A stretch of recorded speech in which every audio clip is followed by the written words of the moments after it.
Tensions between Korea and neighboring Japan over differences in historical issues remain high, and plans by the latter to discharge radioactive water from the disabled Fukushima nuclear power plant into the Pacific Ocean are looking to aggravate matters. For more, I have Professor Kim Hyun-wook from the Korean National Diplomatic Academy. It's good to see you again, Professor Kim. Thank you very much. I also have Professor Im In-jung at Koongju National University joining us live on the line. It's good to see you, Professor Im. Thank you. Also joining the session virtually is Hiroaki Wada over in Japan. Hiroaki, it's been a while. Welcome back. Thank you, Sunny, for having me. Right. Professor Kim, we'll start here. Now, top diplomats from Korea and Japan held a brief face-to-face on the sidelines of the G7 meeting over in the UK earlier this month. And earlier this week, Korea's ambassador to Japan and Tokyo's Vice Minister for Foreign Affairs held an unofficial meeting. Professor Kim, what do you make of these encounters? Yes, I think the current Moon Jae-in government's attempt to restore the relationship, I think, continues.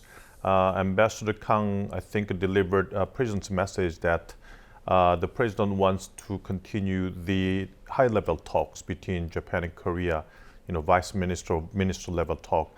But I think the Japanese government's position is not changing.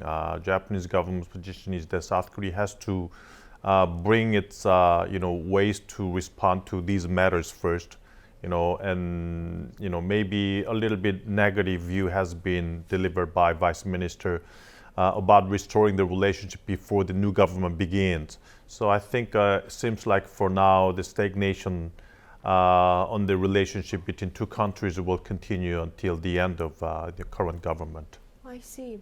And Hiroaki, what appears to be the response within the Japanese media regarding the absence of an official high-level diplomatic exchange between Seoul and Tokyo under the Kishida administration? Well, a lot of reporting about the bilateral relationship focuses on the negative aspect of it. And that position, I think, is a reflection, as the professor mentioned, of the position of the government and as well as a public opinion. A September opinion poll done in Japan and South Korea showed that almost half of Japanese people, about the same number from last year, see South Korean relationship with Japan as negative. And the number was much higher, I think, among South Korean people. So this trend seems to continue for the time being. But at the same time, I have to mention that Korean culture, like music, literature, still maintains some popularity, especially among younger people. And there's a lot of South Korean TV series becoming really popular on the Japanese version of streaming services like Netflix. Right, so soft diplomacy is doing its part there in Japan then. Hiroaki, I also understand there's been extensive coverage of Korea's COVID-19 situation by the media there. Could you tell us a bit about this? Well, some of the mainstream media do report about what's going on in your country. But in my impression, the media here are more focused on what is going to happen to Japan. Well, our numbers of new patients and serious cases in this are much, much lower than those of South Korea and the numbers we experienced during the summer. But at the same time, worries are becoming very high among ordinary Japanese about the potential of the Omicron variant becoming really spreading in Japan. And recently, we found some community infections of the new variant in Western Japan, so people are crossing their fingers and becoming a little bit worried. Right, Hiroaki, I can just imagine. Meanwhile, Professor Im, Japan's plans, that is, to push ahead with the release of radioactive water from the disabled Fukushima nuclear power plant into the sea is expected to aggravate bilateral diplomatic matters, as I mentioned at the start. Do you agree? Well, first and foremost, I don't think this is a bilateral issue. Whenever I had a chance, I actually kept emphasizing this. Again, of course, South Korea, as the closest neighboring country to Japan, our concern is probably among at the top among the many others. And China also has a similar level of concern, but not only just, this is not again just bilateral issue between Korea, Japan, Japan and Korea, or between Japan and China, China and Japan. It's again, it's about human security, environmental security, and it's a broader issue. It's a regional concern. So again, hopefully, I hope my government, South Korean government, has to, I think, keep emphasizing this. Again, we are not actually just, how to say, disturbing whatever Japan is trying to do. Rather than that, again, we are emphasizing, the information should be transparently shared with the stakeholder who share again the ocean with Japan. Mm-hmm. Hiroaki, what more can you tell us about the actual plans related to the discharge of the Fukushima wastewater, and how is the media there in Japan covering the regional opposition to these plans? Well, speaking of the Japanese media's reporting of regional opposition from countries like China or South Korea, when you're talking about mainstream media outlets, they're reporting about them but very briefly and objectively right now. And again, in my view, more focus is on domestic opposition to it, because some local stakeholders are having a real problem with the release. They are concerned that that action planned by the government may cause some harmful rumor to the marine products and as a product. So here again, I would say that the Japanese media in general are more concerned about how the local residents and Japanese people in general are responding to the planned release. Right. Meanwhile, Professor Kim, the US, for its part, has voiced support for Japan, claiming back in April that the latter's plans are in line with international nuclear safety guidelines.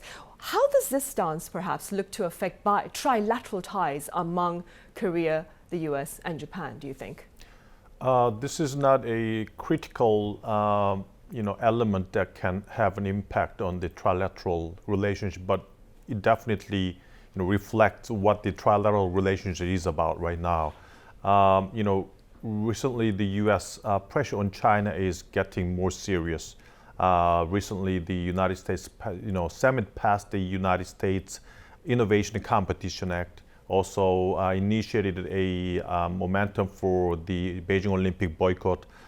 U.S. and South Korea summit meeting, which has been held in May this year, clearly showed that the South Korea is leaning towards the United States, but it seems like South Korea is still trying to be balanced between U.S. and China.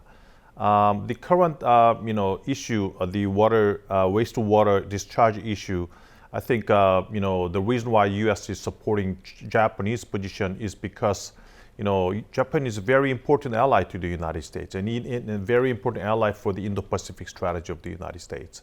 But I don't think South Korea is that much important ally to the United States. So I think for now, it's the matter that South Korea has to deal with the United States rather than with Japan, and something that South Korea has to make sure what its strategic objective is in dealing with competition between U.S. and China.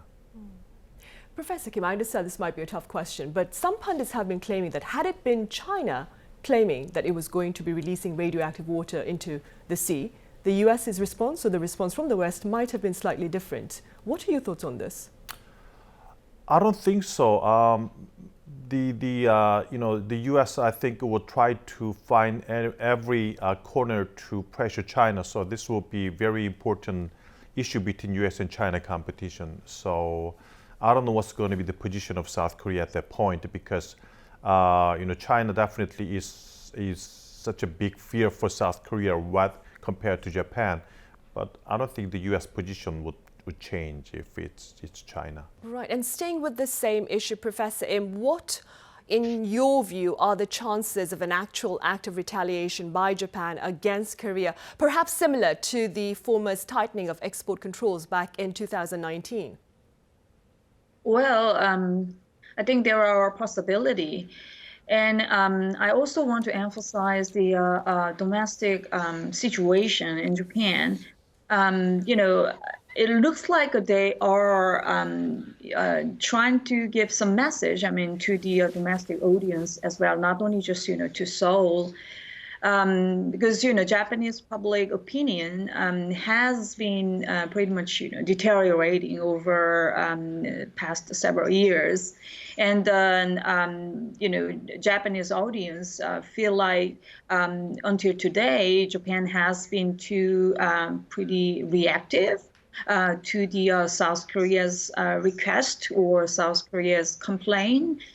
So not that many, again, the Japanese people are happy with the stance the Japanese government has taken over the past decades. There are clear some perception gaps between the Korean public and the Japanese public. So having had that kind of, again, the negative opinions among the Japanese public, it looks like a Japanese LDP, again, the ruling party is, especially the conservative politicians, they are trying to probably, again, to consolidate their supporting groups, or they are trying to show, we are now pretty much different from before and so on. So, well, again, still there are some possibility. We have to be, of course, be cautious about that.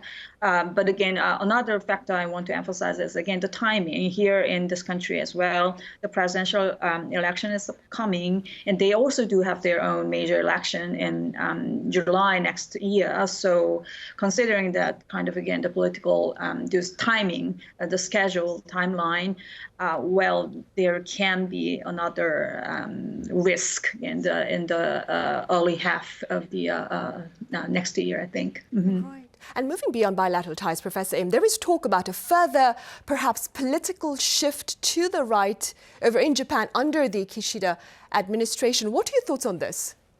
Well, I don't want to emphasize the Prime Minister Kishida's factor unnecessarily too much, because the reason why I'm saying like this way is, again, the Prime Minister Kishida, as a politician, he has been known as a more realistic or even more pragmatic politician compared to more conservative right-wing Japanese politicians. But the thing is, if you recall the happenings or the process, how he was elected as the LDP president, then as the prime minister, all these major factions of the LDP, they again supported, right? They collectively supported the Prime Minister Kishida, which indicates that, again, the Prime Minister Kishida cannot be really free from their voices. That's actually the problem. So, well, for example, again, the former Prime Minister Abe, Aso, or the former Foreign Minister Motegi, the three major faction leaders, they just recently had a meeting. Well, I'm also very much curious what exactly was discussed among the three top leaders, but so far, I guess those mainstream faction leaders, they will keep just trying to make some influence over the prime minister. Right. Moving forward, Professor Kim, what are your thoughts on the role that Tokyo may play in Korea's hopes to ensure an end-of-war declaration here in the Korean Peninsula? Trilateral cooperation, I think, on North Korea is a little bit diverging. What U.S. prefers is to manage North Korea situations. South Korea definitely wants priority in engagement and North Korea-South Korea relationship. I think Japanese government also prefers denuclearization and deterrence issues. So I think there are some diverging priorities among three countries. For now, I think in order to come up with a end-of-war statement, I think after there was a cooperation between U.S. and South Korea, I think the United States discuss this issue with the Japanese government. So I'm not sure how that came out, but I think in order to address the security issues of Japanese government, which is something that's related to the United Nations rear base issues and all these kinds of United States, U.S. forces in Korea issues. I think the Japanese government, will be very sensitive about the end of war statement. So I'm not sure how much Japanese government's position will be helping the current South Korean government's position about the end of war statement. Right. And Hiroaki, a quick question to you. Is Korea's presidential elections coming up in March next year, as has been mentioned earlier on? What aspects of the election here, perhaps, is being covered by the Japanese media? Well, some very briefly speaking, yes, Hiroaki. Yeah. Kind of negative reporting by some online conservative media.